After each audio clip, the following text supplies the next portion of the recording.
Hello guys! Good morning!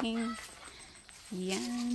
Welcome back to my channel and thank you sa lahat ng sumusuporta sa akin. Maraming salamat.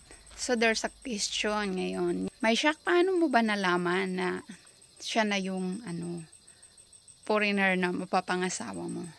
Actually, it's either a foreigner or not. Hindi ko rin alam. Kasi when you are in that situation, hindi mo masabi na, ay, ito na yung lalaking para sa akin. Pero syempre, nakakatulong din kung paano mo yung i-assess mo din yung sitwasyon na kung siya na ba talaga ito o hindi. Malalaman mo yan sa una sa mga kilos niya, paano kanya itrato, 'di ba? Paano ba siya pagkausap, lalo na when nag-start pa lang, tapos syempre online lang, chat siya, ganun. Consistent ba siya? I-observe mo din, obserbahan mo yung sitwasyon kung paano kanya itrato as a chatmate or as a partner. Kahit sa online pa lang, masasabi mo din kasi, example, mag-set ka ng characteristic na gusto mo sa isang lalaki, 'di ba? Sabihin mo, gusto ko ng example, gusto mo ng consistent kausap, yung may time sa'yo. O, titingnan mo tong lalaki na to, siya ba ganun? Ganyan ba siya, tuwing tumatawag ba siya lagi, consistent ba siya sa'yo? O so, kung ito, may long list ka ng characteristic ng isang lalaki. Kung tapos medyo yung isa sa hinahanap mo, wala sa kanya. Tapos, or na turn off ka, ganun. I-reassess mo yung sitwasyon. Talaga ba, ito ba yung gusto ko na lalaki sa, kumbaga makasama in the future? Kasi parang hindi ito yung hinahanap ko. O, diba? It just happen hindi mo siya sasabi na right away hindi mo siya masabi na ito na siguro to.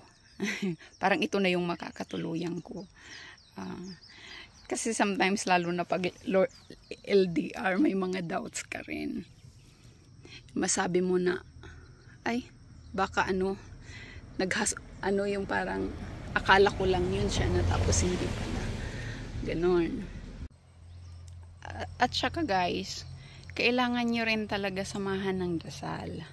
Kasi naniniwala ako, prayers works. Lagi. Sa relasyon nyo, kahit ano pa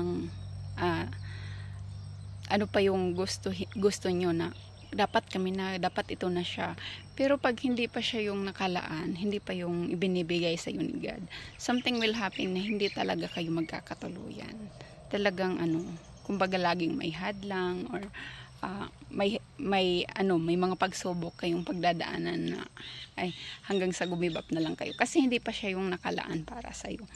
Pero pag talagang siya na yung nakatadhana para sa iyo, lahat ng pagsubok na pagdaanan nyo, malalampasan nyo yan. And then kahit like example, hindi kayo magkita kasi walang pera, ganun, kung ano-ano pang dumadating, ganyan, nagka-pandemic pa, 'di ba? Yung parang akala nyo lahat imposible na, tapos dahil nga yun, siya yung nakatadhana para sa iyo, God will find a way na kahit anong mangyari, magkikita kayo. Kaya ganon. And I think it will help also sometimes humingi ka ng signs from God na kung talagang hirap ka mag-decide kung siya na ba or hindi pa yung para sa'yo, humingi ka ng sign kung siya na ba yung ka ng sign. Tas pag ito nangyari, kami na, ganun. Naniniwala din kasi ako sa sign. So, diba, marami akong mga paniniwala. Iwan ko lang kayo. So, ayun. Kasi ako noon, yung sinabi ko lang, basta pag nakahanap ako ng chatmate na matino at hindi ako babastusin online, feeling parang ito na kasi yun yung hiningi ko talaga kasi in the first, madaling mangyari yun eh, kasi kadalasan ng makaka-chat ko, yung parang magme-message sa'yo, di ba, bastos.